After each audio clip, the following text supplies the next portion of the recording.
So if you are selecting those reports, for instance, I mentioned these are the featured reports that we covered earlier. These reports are capabilities that will allow you to easily go in and pull in information to be able to highlight what's inside your environment. Now, this report is a report that is based on Excel, based on the work that people have done to build it. But once it builds out, you'll be able to get that rich intelligence within the environment without having to, again, be the person who necessarily created that document. And that's a big difference, because if you're a executive or someone who's used to consuming the data is great. If I need to have someone build something quickly, I'm probably going to use that natural language search capability to see if I can get an answer to my problem quickly. If it's not able to answer my problem quickly, that's when I would go to a business analyst and say, hey, I'm looking for a more robust report.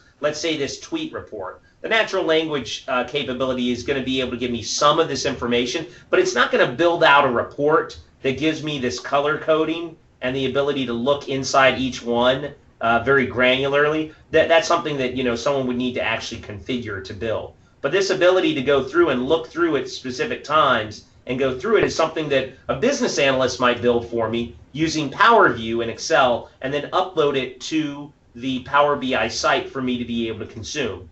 I can do all the slicing and dicing myself. I don't need to have any other capabilities within it. I can choose to filter by a specific country, for instance. I can actually look at other countries. I can pull that information, look and see what's negative versus positive versus neutral. All of that can be done myself without knowing the underlying Excel data that this is pulling from.